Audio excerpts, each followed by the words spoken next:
ಶ್ರೀ ಪರಮಾತ್ಮನೇ ನಮಃ. ಯಥಾರ್ಥ ಗೀತಾ ಶ್ರೀಮದ್ಭಗವದ್ಗೀತಾ ಅಥ ಷೋಡಶೋಧ್ಯಾಯ. ಯೋಗೇಶ್ವರನಾದ ಶ್ರೀಕೃಷ್ಣ ಪರಮಾತ್ಮನು ಪ್ರಶ್ನೆ ಮಾಡುವ ಬಗೆ ತನ್ನದೇ ಆದ ಶೈಲಿ. ಮೊದಲು ಆತನು ಪ್ರಕರಣಗಳ ವೈಶಿಷ್ಟ್ಯಗಳನ್ನು ಎಲ್ಲರೂ ತನ್ನ ಕಡೆಗೆ ಆಕರ್ಷಿತರಾಗುವಂತೆ ಉಲ್ಲೇಖಿಸಿ ನಂತರ ಪ್ರಕರಣಗಳನ್ನು ಬಿಡಿಸಿ ಹೇಳುವನು. ಉದಾಹರಣೆಗೆ ಕರ್ಮ ಎಂಬುದನ್ನು ತೆಗೆದುಕೊಳ್ಳೋಣ. ಆತನು 2ನೇ ಅಧ್ಯಾಯದಲ್ಲಿಯೇ ಅರ್ಜುನ ಕರ್ಮವನ್ನು ಮಾಡು ಎಂದು ಪ್ರೇರೇಪಿಸುವನು. 3ನೇ ಅಧ್ಯಾಯದಲ್ಲಿ ನಿಯತ ಕರ್ಮವನ್ನು ಮಾಡಬೇಕೆಂದು ಇಂಗಿತ ಮಾಡುವನು. ನಿಯತ ಕರ್ಮ ಯಾವುದು? ಅದಕ್ಕೆ ಹೇಳುವನು, ಯಜ್ಞದ ಪ್ರಕ್ರಿಯೆಯೇ ನಿಯತವಾದ ಕರ್ಮ. ನಂತರ ಆತನು ಯಜ್ಞದ ಸ್ವರೂಪವನ್ನು ಹೇಳದೆ ಯಜ್ಞವು ಬಂದುದೆಲ್ಲಿಂದ, ಅದು ನಮಗೆ ಕೊಡುವುದೇನು ಎಂಬುದನ್ನು ಹೇಳುವನು. 4ನೇ ಅಧ್ಯಾಯದಲ್ಲಿ 13-14 ವಿಧಿಗಳಿಂದ ಯಜ್ಞದ ಸ್ವರೂಪವನ್ನು ಸ್ಪಷ್ಟಪಡಿಸುವನು. ಅದೇ ಕರ್ಮ. ಇಲ್ಲಿ ಕರ್ಮವೆಂಬುದು ಸ್ಪಷ್ಟವಾಗುವುದು. ಅದರ ಶುದ್ಧವಾದ ಅರ್ಥ ಯೋಗ, ಚಿಂತನ, ಆರಾಧನಾ. ಇವು ಮನಸ್ಸು ಇಂದ್ರಿಯಗಳ ಕ್ರಿಯೆಯಿಂದ ನಡೆಯತಕ್ಕವು. ಇದೇ ರೀತಿ 5ನೇ ಅಧ್ಯಾಯದಲ್ಲಿ ದೈವಿ ಅಸುರಿ ಸಂಪತ್ತುಗಳ ವಿಷಯವನ್ನು ಹೇಳಿರುವನು. ಅದರ ವೈಶಿಷ್ಟ್ಯಗಳ ಬಗ್ಗೆ ಒತ್ತು ಕೊಟ್ಟಿರುವನು. ಅರ್ಜುನ, ಅಸುರಿ ಗುಣವುಳ್ಳವರು ನನ್ನನ್ನು ತುಚ್ಛನೆಂದೆಣಿಸುವರು. ನಾನು ಮನುಷ್ಯ ಶರೀರಕ್ಕೆ ಆಧಾರಭೂತನಾದವನೇನೋ ನಿಜ, ಏಕೆಂದರೆ ಮನುಷ್ಯ ಶರೀರದಲ್ಲೇ ನನ್ನೀ ಸ್ಥಿತಿ ದೊರಕಿದೆ. ಆದರೆ ಅಸುರೀ ಸಂಪದವುಳ್ಳ ಮೂಢಚಿತ್ತರು ನನ್ನನ್ನು ಭಜಿಸುವುದಿಲ್ಲ. ಅದೇ ದೈವಿ ಸಂಪದವುಳ್ಳ ಸುಜನರು ಅನನ್ಯ ಶ್ರದ್ಧೆಯಿಂದ ನನ್ನನ್ನು ಉಪಾಸಿಸುವರು. ಆದರೆ ಈ ಸಂಪತ್ತು ಇದರ ಸ್ವರೂಪಗಳೇನು ಎಂಬುದನ್ನು ಈವರೆಗೂ ಹೇಳಲಿಲ್ಲ. ಈಗ ಈ 16ನೇ ಅಧ್ಯಾಯದಲ್ಲಿ ಅದರ ಸ್ವರೂಪವೇನೆಂಬುದನ್ನು ಬಿಡಿಸುತ್ತಾ ಹೋಗುವನು. ಅದರಲ್ಲಿ ಮೊದಲು ದೈವಿ ಸಂಪತ್ತು, ಅದರ ಲಕ್ಷಣಗಳು. ಶ್ರೀ ಭಗವಾನುವಾಚ.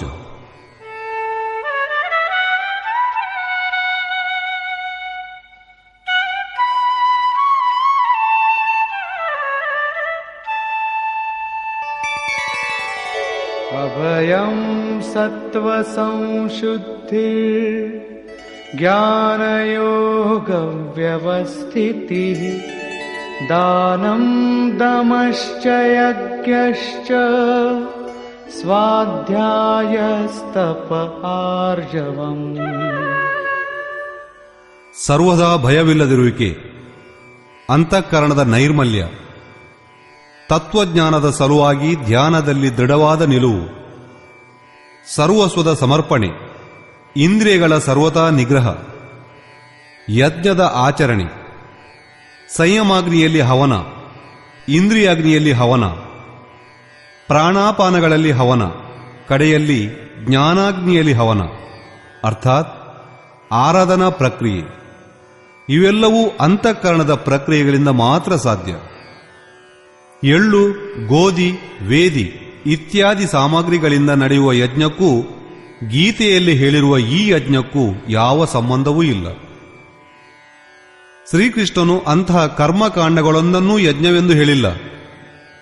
ಸ್ವಾಧ್ಯಾಯ ಅರ್ಥಾತ್ ಸ್ವಸ್ವರೂಪದ ಕಡೆಗೆ ಕೊಂಡೊಯ್ಯುವ ಅಧ್ಯಯನ, ತಪಸ್ಸು ಅರ್ಥಾತ್ ಮನಸಹಿತ ಇಂದ್ರಿಯಗಳನ್ನು ಇಷ್ಟಕ್ಕನುರೂಪವಾಗಿ ಎರಕ ಹೊಯ್ಯುವುದು, ಹಾಗೂ ಆರ್ಜವಂ ಇಂದ್ರಿಯಗಳ ಸಹಿತ ಅಂತಃಕರಣದ ಸರಳತೆ.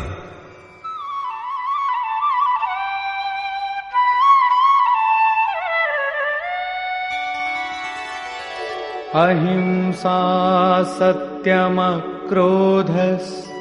ತ್ಯಾಗಃ ಶಾಂತಿರಪೈಶುನಂ ದಯಾ ಭೂತೇಷ್ವಲೋಲುಪ್ತ್ವಂ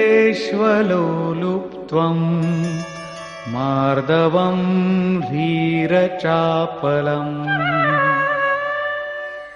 ಅಹಿಂಸಾ ಅರ್ಥಾತ್ ಆತ್ಮೋದ್ಧಾರ. ಶ್ರೀಕೃಷ್ಣನು ಹೇಳುವುದು, ನಾನು ಎಚ್ಚರಿಕೆಯಿಂದ ಕರ್ಮದಲ್ಲಿ ವರ್ತಿಸದಿದ್ದರೆ ಸಮಸ್ತ ಪ್ರಜೆಗಳ ಹನನ ಮಾಡುವವನು, ವರ್ಣಸಂಕರ ಮಾಡುವವನಾಗಬೇಕಾದೀತು. ಆತ್ಮದ ಶುದ್ಧ ವರ್ಣ ಪರಮಾತ್ಮ. ಆತ್ಮನು ಪ್ರಕೃತಿಯಲ್ಲಿ ಅಂಡಲೆಯುವುದು ವರ್ಣಸಂಕರ. ಇದು ಆತ್ಮದ ಹಿಂಸೆ. ಆತ್ಮದ ಉದ್ಧಾರವೇ ಅಹಿಂಸೆ. ಸತ್ಯದ ಅರ್ಥ ಯಥಾರ್ಥವನ್ನು ಹೇಳುವುದು, ಪ್ರಿಯ ಭಾಷಣ ಮಾಡುವುದಲ್ಲ. ನೀವು ಈ ಬಟ್ಟೆ ನನ್ನದು ಎಂದು ಹೇಳುವಿರಿ, ಅಂದರೆ ನೀವು ಸತ್ಯವನ್ನು ಹೇಳಿದಂತೆಯೇ. ಇದಕ್ಕಿಂತ ದೊಡ್ಡ ಸುಳ್ಳೇ ಬೇರೊಂದಿಲ್ಲ. ಈ ಶರೀರವೇ ನಿಮ್ಮದಲ್ಲ, ನಶ್ವರ. ಹಾಗಿರುವಾಗ ಇದನ್ನು ಮುಚ್ಚುವ ವಸ್ತ್ರ ನಿಮ್ಮದು ಹೇಗಾದೀತು? ವಸ್ತುತಃ ಸತ್ಯದ ಸ್ವರೂಪ ಸ್ವತಃ ಯೋಗೇಶ್ವರನಾದ ಶ್ರೀಕೃಷ್ಣನೇ ಹೇಳುವ ಪ್ರಕಾರ, ಅರ್ಜುನ, ಸತ್ಯ ವಸ್ತುವಿನ ಅಭಾವ ತ್ರಿಕಾಲದಲ್ಲಿ ಎಂದೂ ಇರದು. ಈ ಆತ್ಮವೇ ಸತ್ಯ, ಇದೇ ಪರಮ ಸತ್ಯ. ಈ ಸತ್ಯದ ಮೇಲೆ ದೃಷ್ಟಿ ಇರಬೇಕು. ಕ್ರೋಧವನ್ನು ಕೈಬಿಡುವುದು, ಸರ್ವಸ್ವವನ್ನು ಸಮರ್ಪಿಸುವುದು, ಶುಭಾಶುಭ ಕರ್ಮಫಲಗಳನ್ನು ತ್ಯಜಿಸುವಿಕೆ, ಚಿತ್ತದ ಚಾಂಚಲ್ಯವನ್ನು ಕಳೆದುಕೊಳ್ಳುವಿಕೆ, ಲಕ್ಷ್ಯಕ್ಕೆ ವಿರುದ್ಧವಾಗಿ ನಿಂದನೀಯ ಕಾರ್ಯಗಳನ್ನು ಮಾಡದಿರುವುದು, ಸಮಸ್ತ ಪ್ರಾಣಿಗಳ ಮೇಲೆ ದಯಾಭಾವನೆ, ಇಂದ್ರಿಯಗಳು ವಿಷಯಗಳೊಂದಿಗೆ ಸೇರಿಕೊಂಡಿದ್ದರೂ ಅವುಗಳ ಬಗ್ಗೆ ಅನಾಸಕ್ತಿ, ಕೋಮಲತೆ, ಲಕ್ಷ್ಯಕ್ಕೆ ವಿಮುಖನಾದರೆ ಅದರ ಬಗ್ಗೆ ಲಜ್ಜಾಭಾವ, ವ್ಯರ್ಥ ಚೇಷ್ಟೆಗಳನ್ನು ಮಾಡದಿರುವುದು.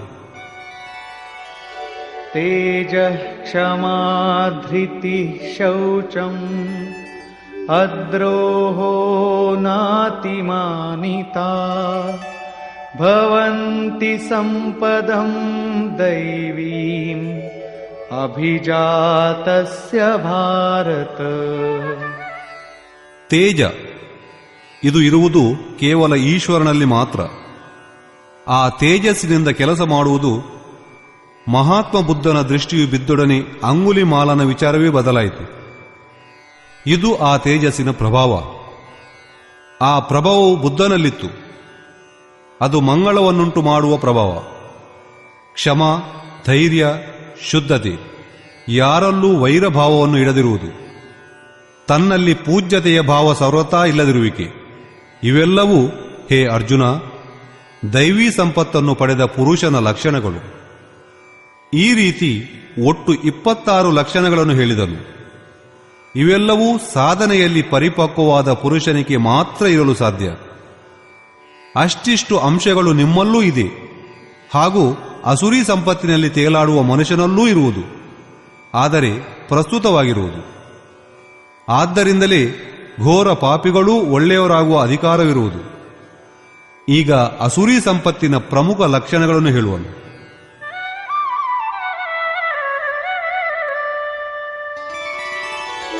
ದಂಭೋದರ್ಪೋಭಿಮಾನಶ್ಚ ಕ್ರೋಧಃ ಪಾರುಷ್ಯಮೇವ ಚ ಅಜ್ಞಾನಂ ಚಾಭಿಜಾತಸ್ಯ ಪಾರ್ಥ ಸಂಪದಮಾಸುರೀ.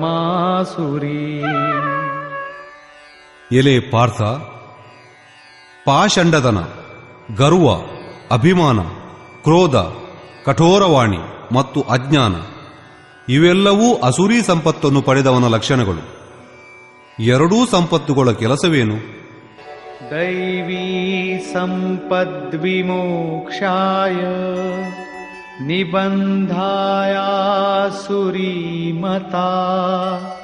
ಮಾ ಶುಚಃ ಸಂಪದಂ ದೈವೀ ಅಭಿಜಾತೋಸಿ ಪಾಂಡವ. ಈ ಎರಡೂ ಪ್ರಕಾರದ ಸಂಪತ್ತಿನಲ್ಲಿ ದೈವೀ ಸಂಪತ್ತು ಮುಕ್ತಿಗೂ ಅಸುರಿ ಸಂಪತ್ತು ಬಂಧನಕ್ಕೂ ಕಾರಣ. ಅರ್ಜುನ, ನೀನು ಶೋಕಿಸಬೇಡ, ಏಕೆಂದರೆ ದೈವೀ ಸಂಪತ್ತನ್ನು ಪಡೆದಿರುವೆ. ಆದ್ದರಿಂದ ವಿಶಿಷ್ಟವಾದ ಮುಕ್ತಿಯನ್ನು ಪಡೆಯುವೆ, ಅರ್ಥಾತ್ ನನ್ನನ್ನು ಪಡೆಯುವೆ. ಆ ಸಂಪತ್ತುಗಳು ಇರುವುದೆಲ್ಲಿ?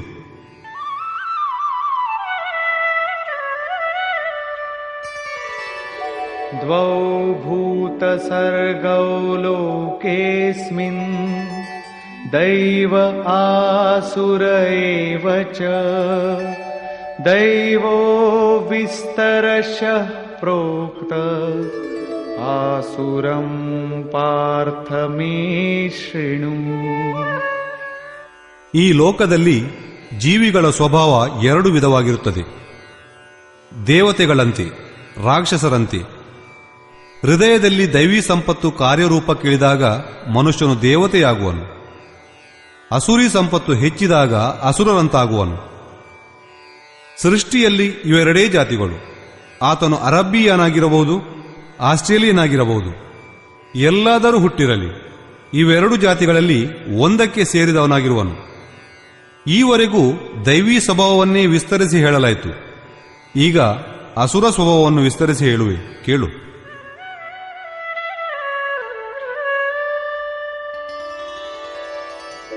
ಪ್ರವೃತ್ತಿಂಚ ನಿವೃತ್ತಿಂಚ ಜನಾನ ವಿದುರಾಸುರಾ ನ ಶೌಚಂ ನಾಪಿ ಚಾಚಾರೋ ನ ಸತ್ಯಂ ತೇಷು ವಿದ್ಯತೆ. ಅರ್ಜುನ, ಅಸುರರಾದವರು ಕಾರ್ಯಕರ್ಮದಲ್ಲಿ ಪ್ರವೃತ್ತರಾಗುವುದೂ ಇಲ್ಲ, ಅಕರ್ತವ್ಯ ಕಾರ್ಯಗಳಿಂದ ನಿವೃತ್ತರಾಗುವುದೂ ಇಲ್ಲ. ಇವೆರಡೂ ಅವರಿಗೆ ತಿಳಿಯದು. ಆದ್ದರಿಂದ ಅವರಲ್ಲಿ ಶುದ್ಧಿಯೂ ಇರುವುದಿಲ್ಲ, ಆಚರಣೆಯೂ ಇರುವುದಿಲ್ಲ, ಸತ್ಯವೂ ಇರುವುದಿಲ್ಲ. ಅಂಥವರ ವಿಚಾರ ಹೇಗಿರುವುದು? ಅಸತ್ಯಮಪ್ರತಿಷ್ಠಂ ತೇ ಜಗದಾಹುರನೀಶ್ವರಂ ಅಪರಸ್ಪರ ಸಂಭೂತಂ ಕಿಮನ್ಯತ್ ಕಾಮಹೇತುಕಂ.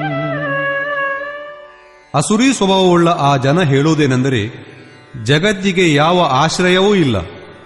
ಇದು ಶುದ್ಧ ಸುಳ್ಳು. ಈಶ್ವರನಿಲ್ಲದೆ ತಂತಾನೆ ಸ್ತ್ರೀ ಪುರುಷ ಸಂಯೋಗದಿಂದ ಈ ಜಗತ್ತು ಜನಿಸಿದೆ. ಆದ್ದರಿಂದ ಇದು ಭೋಗಗಳನ್ನು ಭೋಗಿಸಲೋಸುಕವಾಗಿಯೇ ಇದೆ. ಇದಕ್ಕಿಂತ ಹೊರತಾಗಿ ಬೇರೇನೂ ಇಲ್ಲ.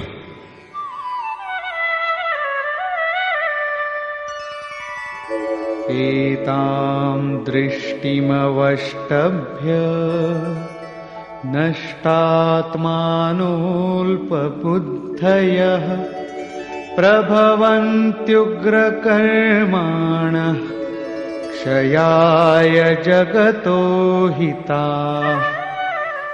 ಈ ಸುಳ್ಳು ದೃಷ್ಟಿಕೋನವನ್ನು ಆಧರಿಸಿಕೊಂಡು ಸ್ವಭಾವವನ್ನು ಕಳೆದುಕೊಂಡ ಮಂದಬುದ್ಧಿಗಳೂ ಅಪಕಾರಿಗಳೂ ಕ್ರೂರಕರ್ಮಿಗಳೂ ಆದ ಮನುಷ್ಯರು ಜಗತ್ತಿನ ನಾಶಕ್ಕಾಗಿಯೇ ಹುಟ್ಟುವರು.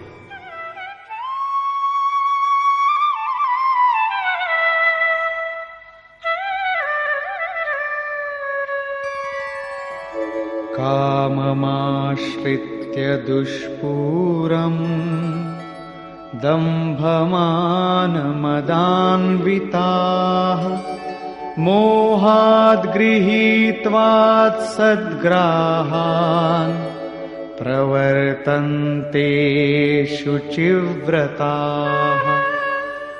ಅಂತಹವರು ದಂಭ, ಮಾನ, ಮದ, ಮೋಹಗಳಿಂದ ತುಂಬಿ ಯಾವ ವಿಧದಿಂದಲೂ ಪೂರ್ಣವಾಗದಂತಹ ಕಾಮನೆಗಳ ಬೆನ್ನು ಹತ್ತಿ ಅಜ್ಞಾನದಿಂದ ಸುಳ್ಳು ಸಿದ್ಧಾಂತಗಳನ್ನು ಕೈಗೊಂಡು ಅಮಂಗಲವೂ ಭ್ರಷ್ಟವೂ ಆದ ಕಾರ್ಯಗಳನ್ನು ಮಾಡುತ್ತಾ ಜಗತ್ತಿನಲ್ಲಿ ವರ್ತಿಸುವರು. ಅವರು ವ್ರತವನ್ನು ಮಾಡುವರು, ಆದರೆ ಭ್ರಷ್ಟವಾದುದು.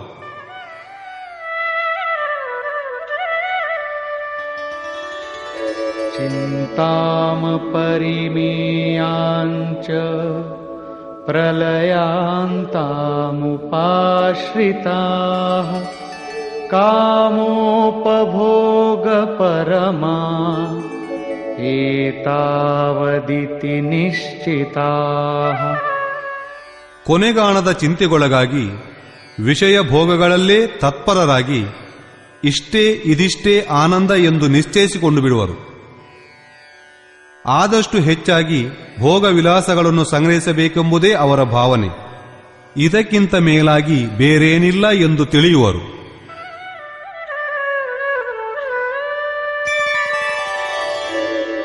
ಆಶಾಪಾಶಶತೈರ್ಬದ್ಧಾಃ ಕಾಮಕ್ರೋಧಪರಾಯಣಾಃ ಈಹಂತೆ ಕಾಮಭೋಗಾರ್ಥಂ ಅನ್ಯಾಯೇನಾರ್ಥಸಂಚಯಾನ್. ಆಶಾರೂಪವಾದ ನೂರಾರು ಪಾಶಗಳಿಂದ ಬದ್ಧರಾಗಿ ಕಾಮ ಕ್ರೋಧಾದಿಗಳಲ್ಲೇ ಮುಳುಗಿ ವಿಷಯ ಭೋಗಗಳನ್ನು ಪೂರ್ಣ ಮಾಡಿಕೊಳ್ಳಲು ಅನ್ಯಾಯ ಮಾರ್ಗದಲ್ಲಿ ಹಣ ಮುಂತಾದ ಅನೇಕ ಪದಾರ್ಥಗಳನ್ನು ದೋಚಿಡಲು ಪ್ರಯತ್ನಿಸುವರು. ಆದ್ದರಿಂದ ಅವರು ಹಗಲಿರುಳು ಹಣ ಹಣ ಎಂದು ಅಸಾಮಾಜಿಕ ಕೆಲಸಗಳನ್ನು ಮಾಡುವರು ಮತ್ತು ಇದಮದ್ಯ ಮಯಾ ಲಬ್ಧಂ ಇಮಂ ಪ್ರಾಪ್ಸ್ಯೆ ಮನೋರಥಂ ಇದಮಸ್ತೀದಮಪಿ ಮೇ ಭವಿಷ್ಯತಿ ಪುನರ್ಧನಂ. ಈಗ ಇದೇನೋ ನನ್ನ ಬಳಿ ಇದೆ, ಈಗ ಬೇಕು, ಈ ಬಯಕೆಯನ್ನು ಈಡೇರಿಸಿಕೊಳ್ಳುವೆ. ಈಗ ನನ್ನ ಬಳಿ ಇಷ್ಟು ಹಣವಿದೆ, ಇದರೊಂದಿಗೆ ಇನ್ನಷ್ಟು ಸೇರಿದರೆ ಅಷ್ಟಾಗುವುದು ಎಂದು ಗುಣಿಸುತ್ತಲೇ ಇರುವರು.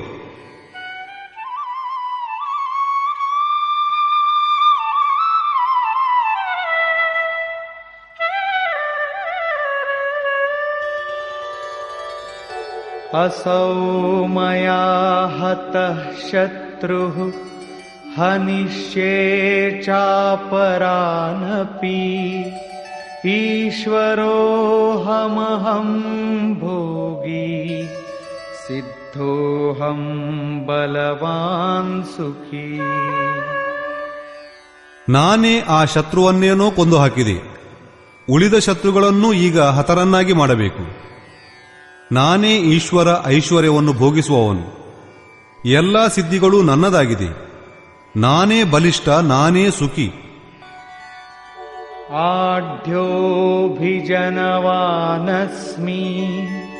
ಕೋನ್ಯೋಸ್ತಿ ಸದೃಶೋ ಮಯಾ ಯಕ್ಷೇ ದಾಸ್ಯಾಮಿ ಮೋದಿಶ್ಯ ಇತ್ಯಜ್ಞಾನ ವಿಮೋಹಿತಾಃ.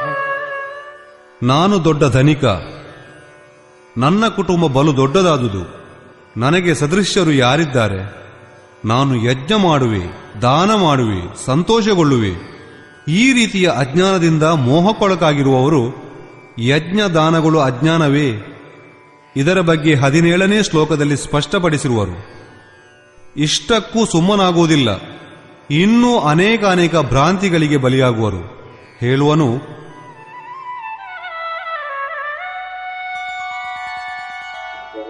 ಅನೇಕ ಚಿತ್ತ ವಿಭ್ರಾಂತ ಮೋಹಜಾಲ ಸಮಾವೃತಾಃ ಪ್ರಸಕ್ತಾಃ ಕಾಮಭೋಗೇಷು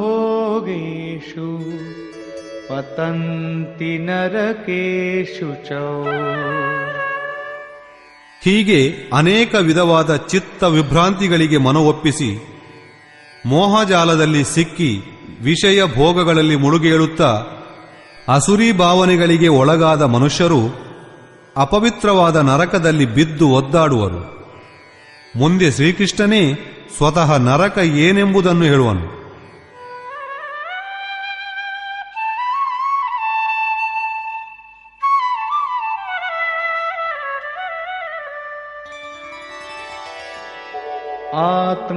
ಆತ್ಮಸಂಭಾವಿತಾ ಸ್ತಬ್ಧಾ ಧನಮಾನಮದಾನ್ವಿತಾ ಯಜಂತೆ ನಾಮ ಯಜ್ಞೈಸ್ತೆ ದಂಭೇನಾ ವಿಧಿಪೂರ್ವಕಂ. ತಮ್ಮನ್ನು ತಾವೇ ಬಲು ದೊಡ್ಡವನೆಂದು ಬೆನ್ನು ಚಪ್ಪರಿಸಿಕೊಳ್ಳುತ್ತಾ ಧನ ಮದಗಳಿಂದ ಕೂಡಿದವರಾಗಿ ಆ ಗರ್ವಿಗಳಾದ ಮನುಷ್ಯರು ಶಾಸ್ತ್ರ ವಿಧಿಗಳಿಗೆ ವಿರೋಧವಾಗಿ ಹೆಸರಿಗೆ ಮಾತ್ರ ಯಜ್ಞವೆಂದು ಪಾಷಂಡತನದ ಯಜನ ಮಾಡುವರು. ಶ್ರೀಕೃಷ್ಣನು ಹೇಳಿದ ಪ್ರಕಾರ ಯಜ್ಞ ಮಾಡುವರೇ ಇಲ್ಲ, ಆ ವಿಧಿಗಳನ್ನೆಲ್ಲ ಕೈಬಿಟ್ಟು ತಮ್ಮ ಮನ ಬಂದಂತೆ ಮಾಡುವರು.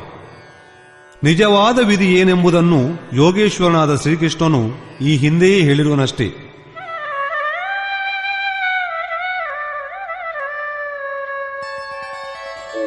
ಅಹಂಕಾರಂ ಬಲಂ ದರ್ಪಂ ಕಾಮಂ ಕ್ರೋಧಂ ಚ ಸಂಶ್ರಿತಾಃ ಮಾಮಾತ್ಮಪರದೇಹೇಷು ಪ್ರದ್ವಿಷಂತೋಭ್ಯಸೂಯಕಾಃ.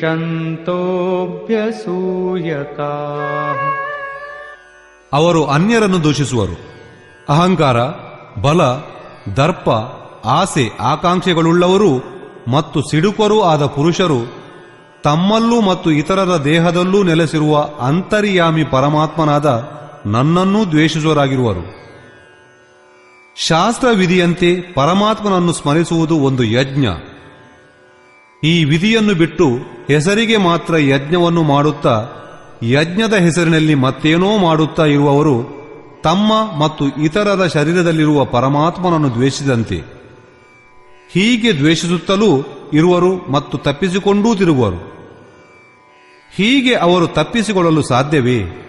ಅದಕ್ಕೆ ಹೇಳುವನು, ತಾನಹಂ ದ್ವಿಷತಃ ಕ್ರೂರಾನ್ ಸಂಸಾರೇಷು ನರಾಧಮಾನ್ ಕ್ಷಿಪಾಮ್ಯಜಸ್ರಮಶುಭಾನ್ ಆಸುರೀಷ್ವೇವ ಯೋನಿಷು. ನನ್ನನ್ನು ದ್ವೇಷಿಸುವಂತಹ ಆ ಪಾಪಾಚಾರಿಗಳು ಕ್ರೂರ ಕರ್ಮಿಗಳೂ ಆದ ನರಾಧಮರನ್ನು ನಾನು ಈ ಸಂಸಾರದ ಅಸುರಿ ಯೋನಿಯಲ್ಲೇ ನಿರಂತರವಾಗಿ ಮುಳುಗಿರುವಂತೆ ಮಾಡುವೆ. ಶಾಸ್ತ್ರ ವಿಧಿಗಳನ್ನು ಮೀರಿ ಯಜನ ಮಾಡುವವರು ಎಂದಿಗೂ ಪಾಪಕರ್ಮರು. ಅವರೇ ಮನುಷ್ಯರಲ್ಲಿ ಅಧಮರು. ಅವರನ್ನೇ ಕ್ರೂರಕರ್ಮರೆಂದು ತಿಳಿಯಬೇಕು. ಬೇರಾವ ಅಧಮರೂ ಇಲ್ಲ. ಇಂಥವರನ್ನು ನರಕಕ್ಕೆ ತಳ್ಳುವೆನೆಂದು ಹಿಂದೆ ಹೇಳಿದ್ದನು. ಈಗ ಇಲ್ಲಿ ಅವರನ್ನು ಅಜಸ್ರವಾಗಿ ಅಸುರಿ ಯೋನಿಯಲ್ಲಿರುವಂತೆ ಮಾಡುವೆ ಎಂದಿರುವನು. ಇದೇ ನರಕ. ಸಾಮಾನ್ಯವಾದ ಜೈಲಿನ ಯಾತನೆಯೇ ಭಯಂಕರವಾಗಿರುವುದು. ಇಲ್ಲಿ ಎಂದೆಂದಿಗೂ ಅಸುರಿ ಯೋನಿಯಲ್ಲಿ ಬಿದ್ದು ಕೊಳೆಯುವಂತಾಗುವುದು ಎಂಥ ದುಃಖಪ್ರದವಾದುದು.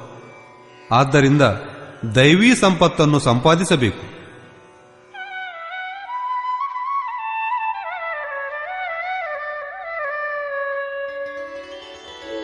ಆಸುರೀಂ ಯೋನಿಮಾಪನ್ನಾ ಮೂಢಾ ಜನ್ಮನಿ ಜನ್ಮನಿ ಮಾಮಪ್ರಾಪ್ಯೈವ ಕೌಂತೇಯ ತತೋ ಯಾಂತ್ಯಧಮಾಂ ಗತಿಂ. ಕೌಂತೇಯ, ಮೂರ್ಖ ಜನರು ಜನ್ಮ ಜನ್ಮಾಂತರಗಳವರೆಗೆ ಅಸುರಿ ಯೋನಿಯಲ್ಲಿ ಬಿದ್ದು ಕೊಳೆಯುತ್ತಾ ನನ್ನನ್ನು ಪಡೆಯಲಾಗದೆ ಮೊದಲಿಗಿಂತ ಹೆಚ್ಚಿನ ದುರ್ಗತಿಗೀಡಾಗುವರು. ಅದರ ಹೆಸರು ನರಕ ಎಂದು. ಈಗ ನರಕದ ಉದ್ಗಮ ಯಾವುದೆಂಬುದನ್ನು ನೋಡೋಣ.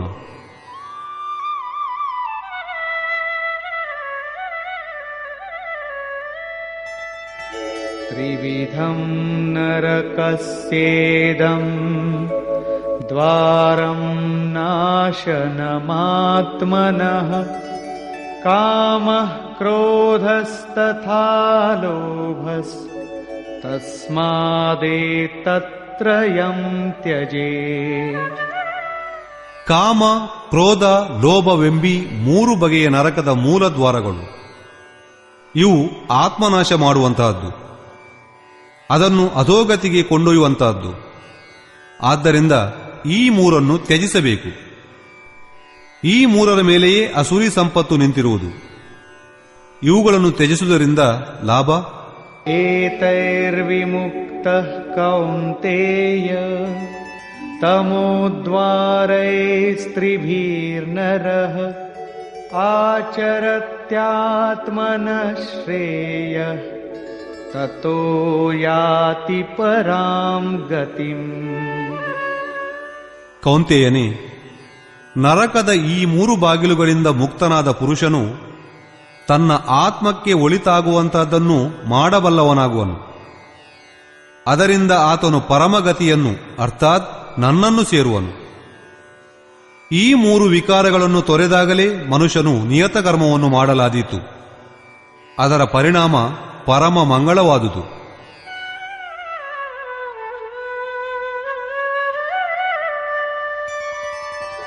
ಯಶಾಸ್ತ್ರವಿಧಿಮುತ್ಸೃಜ್ಯ ವರ್ತತೆ ಕಾಮಕಾರತಃ ನ ಸ ಸಿದ್ಧಿಮವಾಪ್ನೋತಿ ನ ಸುಖಂ ನ ಪರಾಂ ಗತಿಂ. ಇತಿ ಗುಹ್ಯತಂ ಶಾಸ್ತ್ರಂ. ಇದು ಗೀತೆಯ ಪೂರ್ಣವಾದ ಶಾಸ್ತ್ರ. ಇದನ್ನು ಹೇಳಿದವನು ಸ್ವಯಂ ಶ್ರೀಕೃಷ್ಣನು. ಅಂತಹ ಶಾಸ್ತ್ರವಿಧಿಯನ್ನು ಕೈಬಿಟ್ಟು ತನ್ನ ಮನಸ್ಸಿಗೆ ಬಂದಂತೆ ಮಾಡುವವನು ಸಿದ್ಧಿಯನ್ನೂ ಪಡೆಯಲಾರನು. ಪರಮಗತಿಯೂ ಆತನಿಗೆ ಪ್ರಾಪ್ತವಾಗದು. ಆತನಿಗೆ ಎಂದೂ ಸುಖವಿಲ್ಲ.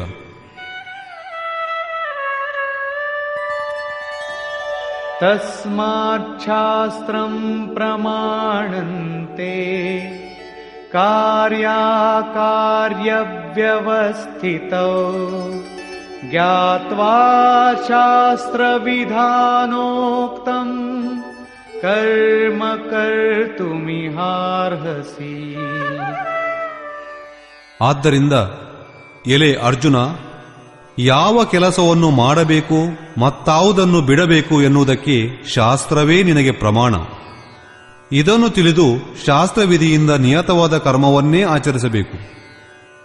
3ನೇ ಅಧ್ಯಾಯದಲ್ಲೂ ಯೋಗೇಶ್ವರನಾದ ಶ್ರೀಕೃಷ್ಣನು ನಿಯತಂ ಕುರು ಕರ್ಮತ್ವಂ ಎಂದು ನಿಯತವಾದ ಕರ್ಮಕ್ಕೆ ಒತ್ತು ಕೊಟ್ಟನು. ಆ ಪ್ರಕ್ರಿಯೆಗಳೇ ನಿಯತ ಕರ್ಮ. ಅದು ಯಜ್ಞ, ಆರಾಧನೆಯ ವಿಧಿವಿಶೇಷದ ಚಿತ್ರಣ. ಯಾವಾತನು ಮನಸ್ಸನ್ನು ನಿರೋಧಿಸಿ ಶಾಶ್ವತ ಬ್ರಹ್ಮದಲ್ಲಿ ಅದಕ್ಕೆ ಪ್ರವೇಶವನ್ನು ನೀಡುವನೋ ಆತನೇ ನಿಯತ ಕರ್ಮ. ಇಲ್ಲಿ ಆತನು ಹೇಳುವುದೇನೆಂದರೆ, ಕಾಮ ಕ್ರೋಧ ಲೋಭಗಳು ನರಕದ 3 ಮುಖ್ಯ ಬಾಗಿಲುಗಳು. ಈ 3 ತೊರೆದಾಗಲೇ ಆ ನಿಯತ ಕರ್ಮದ ಆರಂಭ ಎಂದು ನಾನು ಮತ್ತೆ ಮತ್ತೆ ಹೇಳಿರುವೆ. ಆಗಲೇ ಮನುಷ್ಯನಿಗೆ ಪರಮ ಶ್ರೇಯಸ್ಸು. ಅದೇ ಪರಮ ಮಂಗಳವಾದ ಆಚರಣೆ. ಹೊರ ಸಂಸಾರದ ಜಂಜಡಗಳಲ್ಲಿ ಮುಳುಗಿದಷ್ಟು ಕಾಮ ಕ್ರೋಧಾದಿಗಳು ಆತನಿಗೆ ಇನ್ನೂ ಸೊಗೈಸುತ್ತದೆ. ಕರ್ಮವೆಂಬುದು ಎಂತಹುದೆಂದರೆ, ಕಾಮ ಕ್ರೋಧ ಲೋಭಗಳನ್ನು ತೊರೆದ ನಂತರವೇ ಅದರಲ್ಲಿ ಪ್ರವೇಶ ಸಾಧ್ಯ. ಕರ್ಮವು ಆಚರಣೆಯಲ್ಲಿ ಎರಕಗೊಳ್ಳುವುದು. ಈ ವಿಧಿಯನ್ನು ಕೈಬಿಟ್ಟು ಮನ ಬಂದಂತೆ ಆಚರಣೆ ಮಾಡುವವನಿಗೆ ಸುಖವೂ ಸಿಕ್ಕದು, ಪರಮಗತಿಯೂ ದೊರಕದು.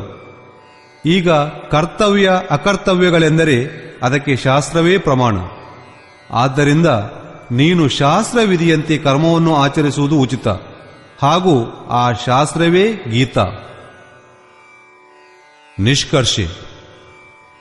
ಈ ಅಧ್ಯಾಯದ ಪ್ರಾರಂಭದಲ್ಲಿ ಯೋಗೇಶ್ವರನಾದ ಶ್ರೀಕೃಷ್ಣನು ದೈವೀ ಸಂಪತ್ತಿನ ಬಗ್ಗೆ ವಿಸ್ತಾರವಾಗಿ ಹೇಳಿರುವನು. ಅದರಲ್ಲಿ ಧ್ಯಾನದಲ್ಲಿ ಮಗ್ನತೆ, ಸರ್ವಸ್ವದ ಸಮರ್ಪಣೆ, ಅಂತಃಕರಣದ ಶುದ್ಧಿ, ಇಂದ್ರಿಯ ನಿಗ್ರಹ, ಮನಸ್ಸಿನ ಶಮನ ಸ್ವರೂಪವನ್ನು ತೋರಿಸಿಕೊಡುವಂತಹ ಅಧ್ಯಯನ, ಯಜ್ಞದ ಸಲುವಾಗಿ ಪ್ರಯತ್ನ, ಮನಸ್ಸಿನ ಸಮೇತ ಇಂದ್ರಿಯಗಳನ್ನು ತಪಿಸುವುದು, ಅಕ್ರೋಧ, ಚಿತ್ತವನ್ನು ಶಾಂತವಾಗಿಯೂ ಪ್ರವಾಹಶೀಲವಾಗಿಯೂ ಇಡುವುದು ಮುಂತಾಗಿ 26 ಲಕ್ಷಣಗಳನ್ನು ಹೇಳಿರುವನು. ಇವೆಲ್ಲವೂ ಇಷ್ಟದ ಸಮೀಪಕ್ಕೆ ತೆರಳಿದ ಯೋಗ ಸಾಧನಾ ಪ್ರವೃತ್ತನಾದ ಸಾಧಕನಲ್ಲಿ ಮಾತ್ರ ಇರಲು ಸಾಧ್ಯ. ಆಂಶಿಕವಾಗಿ ಎಲ್ಲರಲ್ಲೂ ಇರಬಹುದು.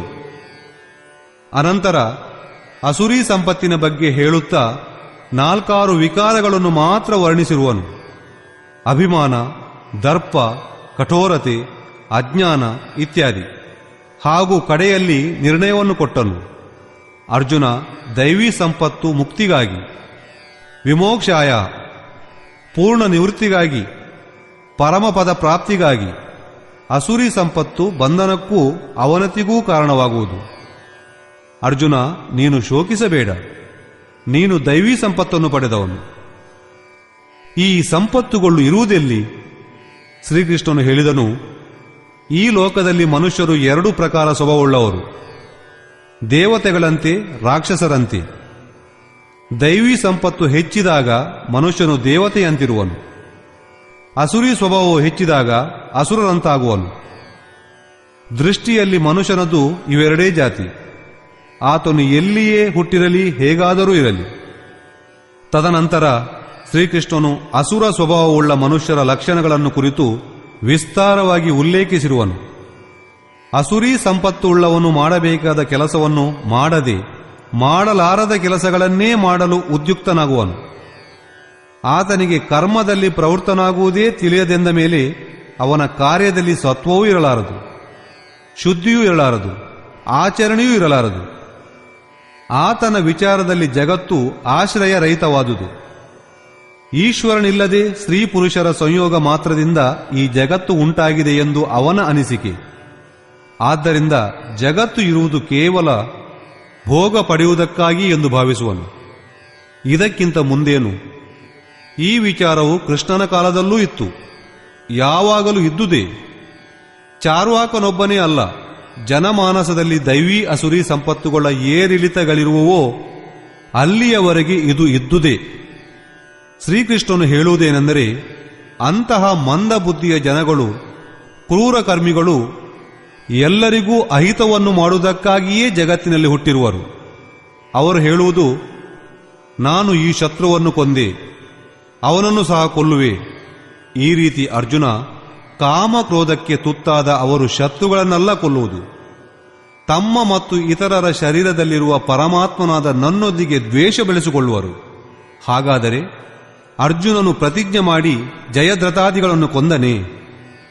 ಹಾಗೆ ಕೊಲ್ಲುವುದಾದರೆ ಆತನೂ ಅಸುರಿ ಸಂಪತ್ತು ಉಳ್ಳವನಾಗಿರುವನು, ಆ ಪರಮಾತ್ಮನೊಂದಿಗೆ ದ್ವೇಷ ತಾಳಿದವನು. ಆದರೆ ಶ್ರೀಕೃಷ್ಣನು ಅರ್ಜುನನೊಂದಿಗೆ, ನೀನು ದೈವೀ ಸಂಪದವನ್ನು ಪಡೆದವನು ಎಂದು ಸ್ಪಷ್ಟವಾಗಿ ಹೇಳಿದ್ದವನಲ್ಲವೇ? ಶೋಕಿಸಬೇಡ. ಇಲ್ಲಿಯೂ ಈಶ್ವರನ ನಿವಾಸ ಎಲ್ಲರ ಹೃದಯದಲ್ಲೂ ಒಂದೇ ಪ್ರಕಾರವಾಗಿದೆ ಎಂದು ಸ್ಪಷ್ಟವಾಗಿದೆ. ನೀವೆಲ್ಲರೂ ಯಾವಾಗಲೂ ಈ ಒಂದು ಮಾತನ್ನು ನೆನಪಿನಲ್ಲಿಡಬೇಕು. ಒಬ್ಬನೊಬ್ಬನು ನಿಮ್ಮನ್ನು ಚಾಚೂ ತಪ್ಪದೆ ಅವಲೋಕಿಸುತ್ತಿರುವನು. ಆದ್ದರಿಂದ ಯಾವಾಗಲೂ ಶಾಸ್ತ್ರವಿಹಿತವಾದ ಕರ್ಮವನ್ನೇ ಮನುಷ್ಯನು ಮಾಡಬೇಕು, ಇಲ್ಲವಾದರೆ ಆತನಿಗೆ ದಂಡನೆ ತಪ್ಪಿದ್ದಲ್ಲ. ಯೋಗೇಶ್ವರನಾದ ಶ್ರೀಕೃಷ್ಣನು ಪುನಃ ಹೇಳುವನು, ಅಸುರೀ ಸಂಪದವನ್ನು ಹೊಂದಿದ ಕ್ರೂರ ಸ್ವಭಾವದ ಜನರಿಗೆ ನಾನು ಮತ್ತೆ ಮತ್ತೆ ಶಿಕ್ಷೆ ನೀಡುತ್ತಲೇ ಇರುವೆ, ಅವರನ್ನು ನರಕಕ್ಕೆ ತಳ್ಳುತ್ತಲೇ ಇರುವೆ. ನರಕದ ಸ್ವರೂಪವೇನು? ಪುನಃ ಪುನಃ ಅಧಮ, ಕುಸ್ಥಿತಿ ಯೋನಿಗಳಲ್ಲಿ ಜನಿಸುವುದೇ ನರಕ.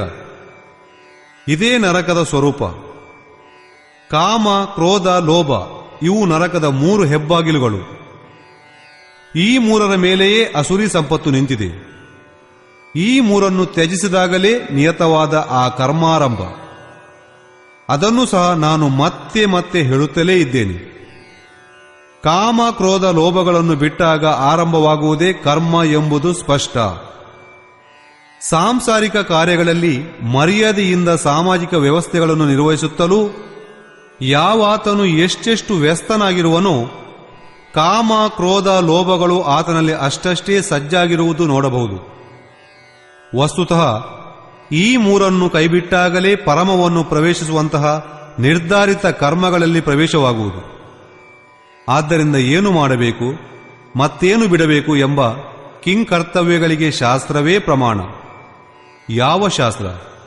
ಇದೇ ಗೀತಾಶಾಸ್ತ್ರ. ಕಿಮನ್ಯೈ ಶಾಸ್ತ್ರ ವಿಸ್ತರೈ.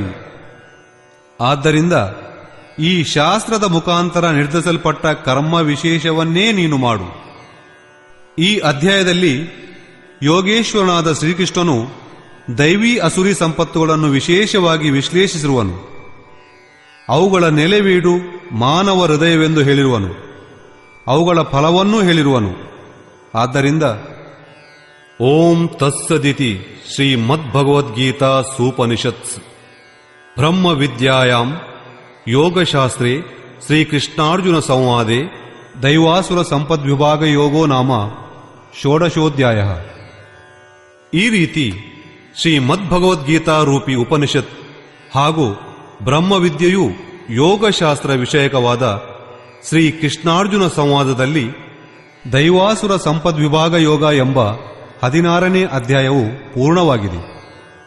ಇತಿ ಶ್ರೀಮತ್ಪರಮಹಂಸ ಪರಮಾನಂದಸ್ಯ ಶಿಷ್ಯ ಸ್ವಾಮಿ ಅಡಗಡಾನಂದ ಕೃತೆ ಶ್ರೀಮದ್ಭಗವದ್ಗೀತಾಯ ಯಥಾರ್ಥಗೀತಾ ಭಾಷ್ಯೆ ದೈವಾಸುರ ಸಂಪದ್ವಿಭಾಗ ಯೋಗೋ ನಾಮ ಷೋಡಶೋಧ್ಯಾಯ.